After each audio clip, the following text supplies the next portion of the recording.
చెప్తాను. ఇంత అద్భుతంగా అసెంబ్లీని పక్కదారి పట్టిస్తున్నారంటే ఆయన వాగ్దాటితోటి 10 ఏళ్లల్లా మరి గత తెలంగాణ ఉద్యమంలో ఇంటికో ఉద్యోగం ఇస్తామని చెప్పి మోసం చేసి మీరు ఉస్మానియా యూనివర్సిటీకి 10 ఏళ్లల్లా పోలేని పరిస్థితి తెచ్చుకున్నది మీరు. ఆయన చెప్పే ఉద్యోగాల కథ ఎట్లున్నదంటే కోట శ్రీనివాస్ గారి యొక్క కోడి కథ. నోటిఫికేషన్లు ఇస్తే ఇచ్చుడు, ఈసారి మళ్ళీ ఓట్లు వేస్తే మళ్ళీ తర్వాత ఉద్యోగాలు ఇస్తాం, అట్లా అట్లా ఆశ పెట్టుకుంటా మీరు మోసం చేసుకుంటూ వచ్చిర్రు.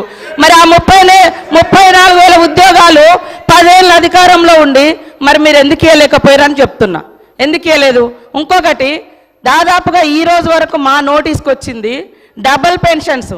డబుల్ పెన్షన్స్ అంటే సర్వీస్లో ఉండి రిటైర్డ్ అవ్వడమో లేదా వాళ్ళ కుటుంబానికి వచ్చేటువంటి 20,000, 1,00,000 ఇట్లాంటి పెన్షన్స్ తీసుకునే వాళ్ళు మీ హయాంలో దాదాపుగా ఇప్పటి వరకు మాకు వచ్చినాయి 5,600 లిస్టు.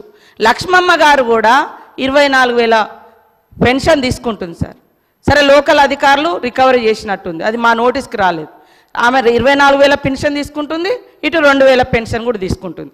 ఇంకొకటి, వారు చెప్పిర్రు ఉద్యోగులకు 2 పెన్షన్లు ఇస్తామని చెప్పిరని. ఎస్, మీ ప్రభుత్వంలో రాగానే ఆశా వర్కర్లు కావచ్చు, అంగన్వాడీలు కావచ్చు, బస్ డ్రైవర్ల తల్లిదండ్రులు కావచ్చు, వాళ్ళ పెన్షన్ కూడా తీసేసారు. కానీ మీ నాయకుల కుటుంబాలు, వాళ్ళ తమ్ములు అన్నలు వాళ్ళు తీసుకున్నారు కార్పొరేషన్ల పేరు మీద, వాళ్ళ కుటుంబంలో పెన్షన్ తీసుకున్నారు ఉద్యోగం వస్తుందని. కానీ వేరే చిరు ఉద్యోగుల యొక్క తల్లిదండ్రుల పెన్షన్ మాత్రం మీరు తీసేసారు సార్. కాబట్టి మీరు మాట్లాడేటప్పుడు వాస్తవాలు చూసుకోవాలి. ఇంకోటి మేము బాగా సంపద పంచినాం. 25,000 కోట్ల రూపాయలు హైవేలు, ఫామ్ హౌస్లకు, మరి అదేవిధంగా దున్నటువంటి వాళ్లకు, కష్టపడేటోళ్ళకేమో పట్టాలేదని మీరు ఇవ్వలేదు. మీరు ధరని తీసుకొచ్చి పాపం పేదోళ్ళు అనేక మందికి పట్టాలు ఇవ్వకుండా, ఎవరెవరికో పట్టాలు ఇచ్చేసి సాగులో ఉన్న వాళ్ళకి పట్టాలు ఇవ్వకుండా, రైతు బంధు రాకుండా అన్యాయం చేశారు. కాబట్టే గ్రామీణ ప్రాంత ప్రజలు మాకు పట్టం కట్టింది సార్.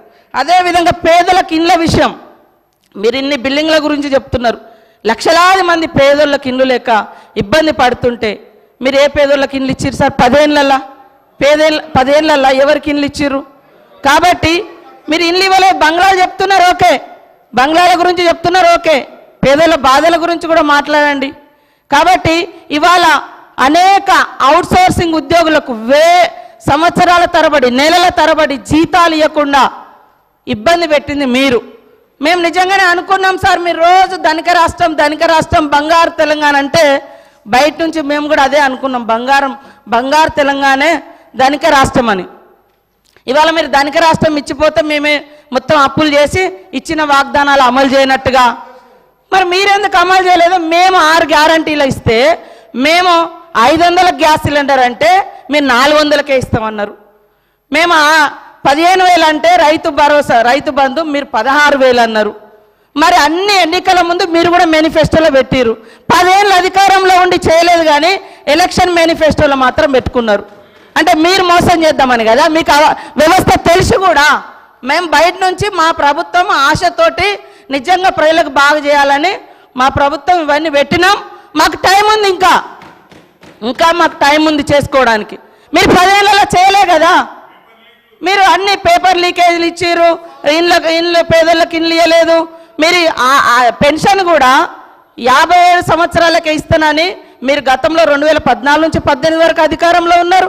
18లో మేనిఫెస్టోలో పెట్టారు. ఎప్పుడు ఇచ్చారు? 3.5 ఏళ్ళ తర్వాత పెట్టారు. అదేవిధంగా 2000 పెన్షన్ కూడా ఎప్పుడు పెంచారు? మీరు అధికారంలోకి వచ్చినాక 6 నెలల తర్వాత పెంచారు. కాబట్టి ఇవన్నీ కూడా ఉన్నాయి. మేము అనుకున్నాం నిజంగా అద్భుతంగా ధనిక రాష్ట్రం ఉంది, రైతులకు ప్రజలకు అన్ని ఇద్దామని.